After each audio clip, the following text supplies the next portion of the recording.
नमस्कार, मैं हूं पूजा चौरसिया आपके साथ और आप देख रहे हैं टीवी 100 हमारा उत्तराखंड में। आप सभी का स्वागत है। बुलेटिन की शुरुआत ताजा खबर के साथ करेंगे। उत्तराखंड में बीते 24 घंटे में कोरोना के नए 31 मामले सामने आए हैं। वहीं एक मरीज की इस दौरान मौत हो गई, जबकि 41 मरीज ठीक होने के बाद घर लौटे हैं। वहीं कोरोना के सक्रिय मामलों की संख्या की बात करें तो ये घटकर 330 पहुंच गई है। वहीं सोमवार को प्रदेश में कोरोना के 342 सक्रिय मामले थे। संक्रमण को लेकर सरकार ने 24 अगस्त तक कर्फ्यू बढ़ा दिया है। तो कोरोना की रफ्तार धीरे धीरे फिर बढ़ती हुई नजर आ रही है।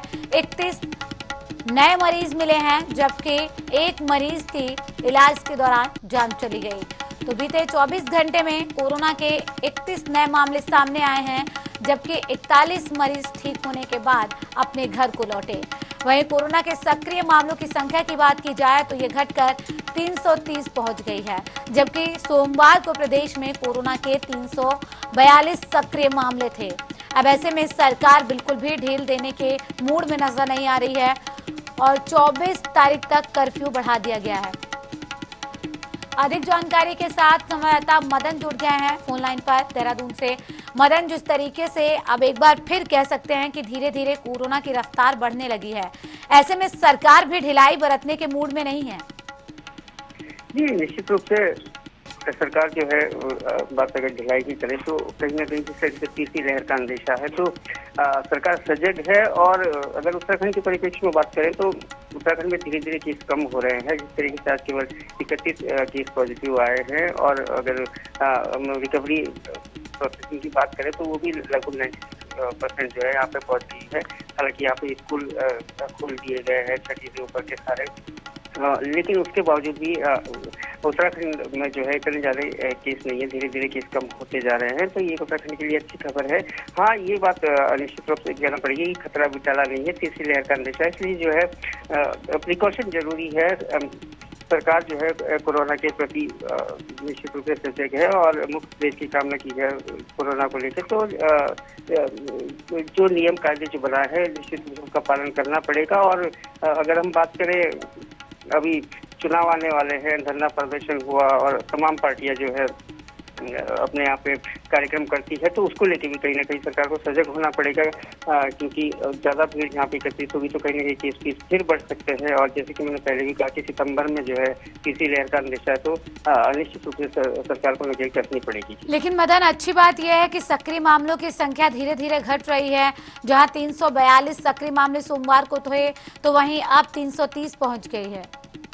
जी बिल्कुल, निश्चित रूप से ये बड़ी सुखद खबर है प्रदेश के लिए। और जिस तरीके से प्रदेश ने नकेल कसी है, चाहे बात वैक्सीनेशन को लेकर भी सरकार सजग है और सभी को वैक्सीनेटेड करने का एक लक्ष्य निर्धारित किया है। 4 महीने का उन्होंने समय लिया है और अभी जो है लगभग 1 से 1.5 लाख प्रतिदिन जो है वैक्सीनेटेड लोग हो रहे हैं। तो निश्चित रूप से सरकार की तरफ से ये अच्छी पहल है और उसी का फायदा ये है कि अब उत्तराखंड में धीरे धीरे केस कम होते जा रहे हैं। जी बिल्कुल, सरकार की तरफ से, प्रशासन की तरफ से कोशिश की जा रही है। लेकिन मदन, जब वैक्सीनेशन सेंटर्स की बात की जाए, कई तस्वीरें ऐसी आई जो डराती हैं, जहां पर भारी भीड़ दिखाई देती है। वैक्सीनेशन केंद्र पर अगर इस तरीके से भीड़ होगी तो फिर कैसे नियमों का सही तरीके से पालन हो पाएगा? जी, इसमें एक बहुत बड़ी सच्चाई है। जहाँ कई ऐसे वैक्सीनेशन सेंटर है जहाँ पे पर्याप्त मात्रा में जो है वैक्सीन नहीं पहुंच पा रही है, लेकिन फिर भी सरकार ने जो लक्ष्य निर्धारित किया है उसके अनुकूल अगर देखें तो प्रतिदिन जो है लगभग 1.5 लाख के आसपास वैक्सीनेटेड लोग हो रहे हैं। तो जो एक लक्ष्य 4 महीने का रखा है सरकार उसके कहीं ना कहीं आसपास है। 4 की बजाय 5 महीने हो सकते हैं, लेकिन फिर भी एक ही बड़ी उपलब्धि होगी सरकार की। लेकिन कभी मामलों का तेजी से बढ़ जाना, फिर तेजी से गिरावट आना, अब देखिए फिर धीरे धीरे बढ़ रहे हैं, इसके पीछे क्या वजह मानी जाए? मैम देखिए, जिस तरीके से तमाम जो है स्कूल कॉलेजेस खोल दिए गए हैं, तमाम जन रैलियां हो रही है उत्तराखंड में, धरना प्रदर्शन हो रहे हैं, कई स्कूलों के जो मामले हैं, लोग जो है सड़कों पे है, चाहे बात आशा कार्यकर्ता की करी जाए या पेंशन वालों की जो है समस्या है, वो तो कई लोग तमाम धरना प्रदर्शन चल रहे हैं और धरना प्रदर्शन चल रहे हैं तो निश्चित रूप से भीड़ भी एकत्रित हो रही है और तमाम रैलियों की अगर बात करें तो कहीं ना कहीं सभी पार्टियां सक्रिय हो चुकी है। तो इसलिए ये अंदेशा लगाया जा सकता है कि आगे धीरे धीरे ये बढ़ भी सकता है और जैसे कि मैंने पहले भी कहा कि सितंबर माह में कहा गया कि तीसरी लहर का अंदेशा है, तो निश्चित रूप से सरकार को इसके लिए प्रिकॉशन लेने पड़ेंगे और सजग होना पड़ेगा और कहीं ना कहीं कठोर भी होना पड़ेगा तमाम प्रदेशवासियों को। लेकिन मदन, WHO तो कह रहा है कि तीसरी लहर के पहले चरण में प्रवेश कर चुके हैं, तो ऐसे में सजगता जरूरी है, ना कि लापरवाही। धरना प्रदर्शन इस तरीके से होते रहेंगे, रैलियां आने वाले दिनों में भी क्योंकि चुनाव हैं तो ऐसे होंगे, तो इस दौरान नियमों का पालन जरूरी होता है। नियमों को अनदेखा क्यों करते हैं लोग?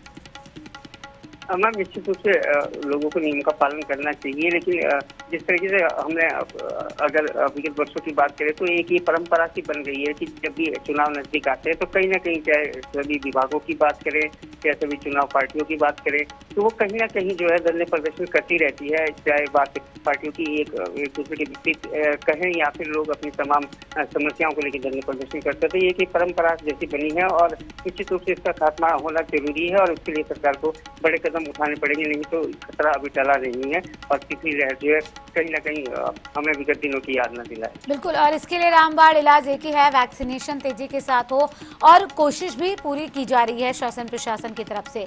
लेकिन लोग कितना सहयोग कर रहे हैं? जो पहले भ्रामक स्थितियां थी उससे अब लोग उबर रहे हैं या अभी भी भ्रम के माहौल में है कुछ लोग?